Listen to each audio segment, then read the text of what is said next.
السلام علیکم ورحمۃ اللہ وبرکاتہ۔ میرے پیارے آقا علیہ الصلوۃ والتسلیم کے پیارے دیوانوں، خاتون جنت حضرت فاطمۃ الزہرا رضی اللہ تعالی عنہا کی کنیزوں، تذکرۃ الانبیاء کے درس نمبر 139 میں آپ تمام کا استقبال ہے۔ ہم سن رہے ہیں اللہ کے نبی سیدنا زکریا علیہ السلام، یحییٰ علیہ السلام اور عیسیٰ علیہ السلام کی سوانح۔ حضرت زکریا علیہ السلام اور یحییٰ علیہ السلام کا باب مکمل ہو چکا ہے۔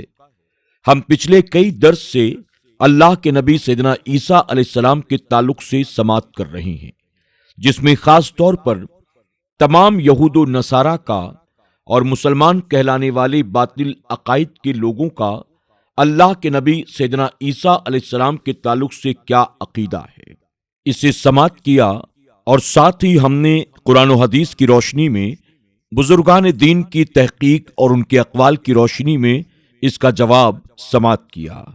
آج اللہ کے نبی سیدنا عیسیٰ علیہ السلام کے تعلق سے یہ آخری درس ہے۔ کل سے انشاءاللہ ہم اللہ کے پیارے محبوب صلی اللہ علیہ وسلم کے تعلق سے درس سماعت کریں گے۔ آئیے درس کا آغاز کرتے ہیں حسب معمول اللہ کے پیارے محبوب صلی اللہ علیہ وسلم کی بارگاہ میں درود و سلام کے ساتھ۔ الصلاۃ والسلام علیک یا رسول اللہ، الصلاۃ والسلام علیک یا حبیب اللہ، الصلاۃ والسلام علیک یا نبی اللہ، وعلی آلک واصحابک یا نور اللہ صلی اللہ تعالی علیہ وسلم۔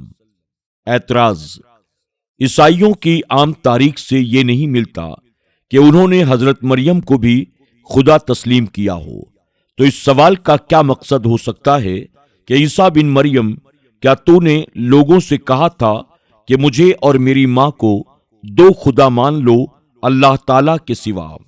جواب: اگرچہ عیسائیوں کے مشہور مذاہب وہی ہیں جن کا پہلے ذکر کیا جا چکا ہے، لیکن ان کے بہت سے مذاہب تھے، ان میں یقیناً ایک فرقہ وہ بھی ہوگا جو حضرت مریم کو اور حضرت عیسیٰ علیہ السلام دونوں کو خدا مانتا ہوگا۔ یہ قوی احتمال ہے کہ ان میں ایک فرقہ ایسا بھی تھا جو اس کا قائل تھا۔ نیز ابو جعفر نے بعض نصارہ کے قول ذکر کیے ہیں جو اس کی تائید کرتے ہیں کہ پہلے عیسائیوں میں ایک گروہ تھا جن کو مریمیہ کہا جاتا ہے، ان کا عقیدہ یہ تھا کہ مریم بھی خدا ہیں۔ یہ فرقہ ایسا ہی تھا جس طرح یہود کہتے تھے۔ بے شک عزیر اللہ کا بیٹا ہے اور خدا بھی ہے۔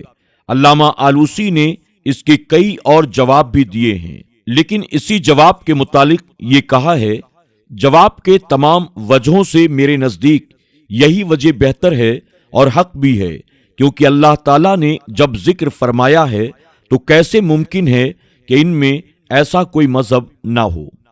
بعض حضرات نے بیان کیا کہ نصارہ حضرت عیسیٰ علیہ السلام اور ان کی والدہ کو دو مستقل خدا سمجھتے ہیں، کیونکہ ان کا عقیدہ یہ تھا کہ معجزات عیسیٰ علیہ السلام اور ان کی ماں کے ہاتھوں سرزد ہوئے ہیں، وہ اللہ تعالیٰ نے نہ پیدا کیے اور نہ ہی اس نے عطا کیے ہیں، بلکہ ان دونوں نے خود ہی پیدا کیے ہیں۔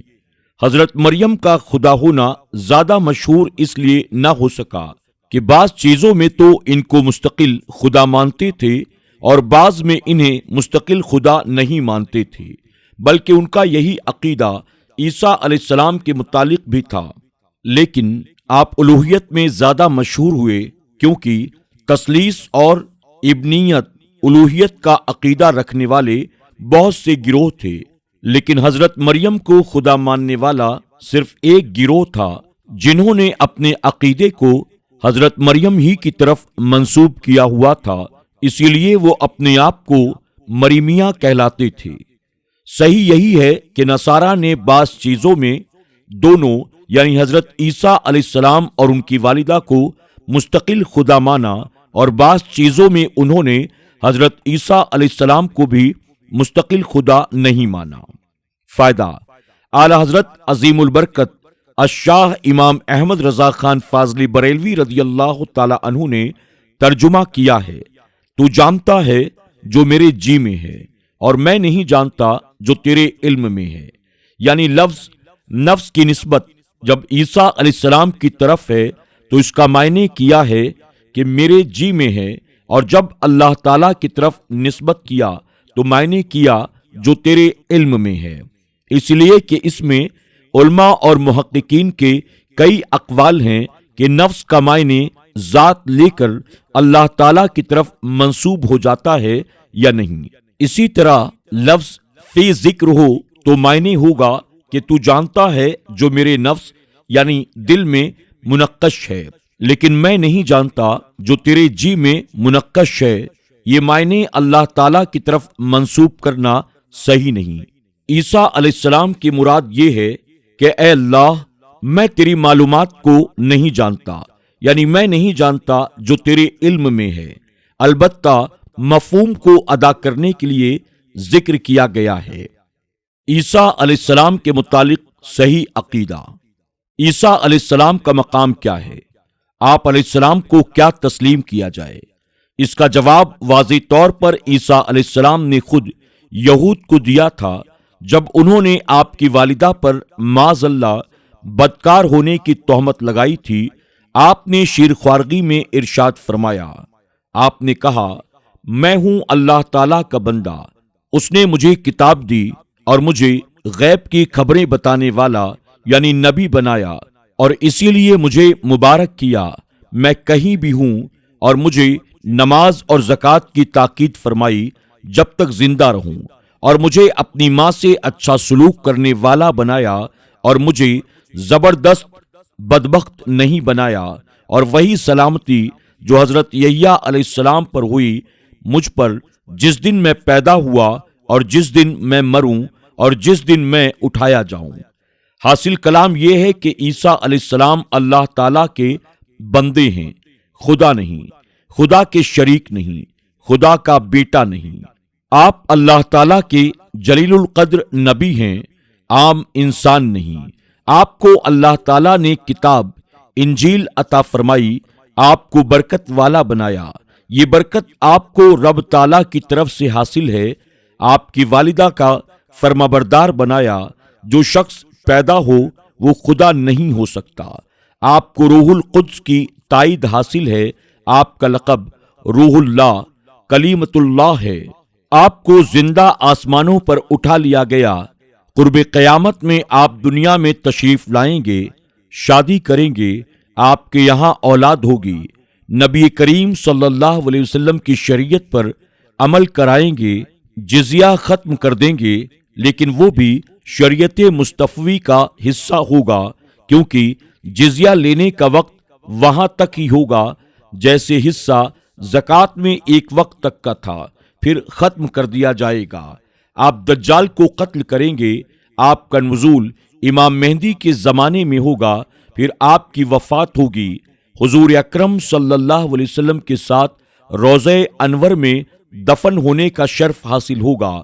اللہ تعالیٰ لوگوں کو ہدایت عطا فرمائے، اسی عقیدہ حقہ پر قائم رکھے، آمین ثم آمین۔ میرے پیارے آقا علیہ الصلوۃ والتسلیم کے پیارے دیوانوں، خاتون جنت حضرت فاطمۃ الزہرا رضی اللہ تعالی عنہا کی کنیزوں، آج کے درس میں بس اتنا ہی۔ اسی کے ساتھ یہ باب مکمل ہوا۔ انشاءاللہ کل سے ہم اللہ کے پیارے محبوب صلی اللہ علیہ وسلم کے تعلق سے درس سماعت کریں گے۔ آپ تمام سے گزارش ہے کہ آپ پابندی کے ساتھ تذکرۃ الانبیاء کے درس کو سنتے رہیں اور اپنے دوست احباب کے ساتھ بھی اسے عام کرنے کی ضرور کوشش کریں۔ اللہ تبارک و تعالی سب کو اپنا حفظ و امان عطا فرمائے۔ السلام علیکم ورحمۃ اللہ وبرکاتہ۔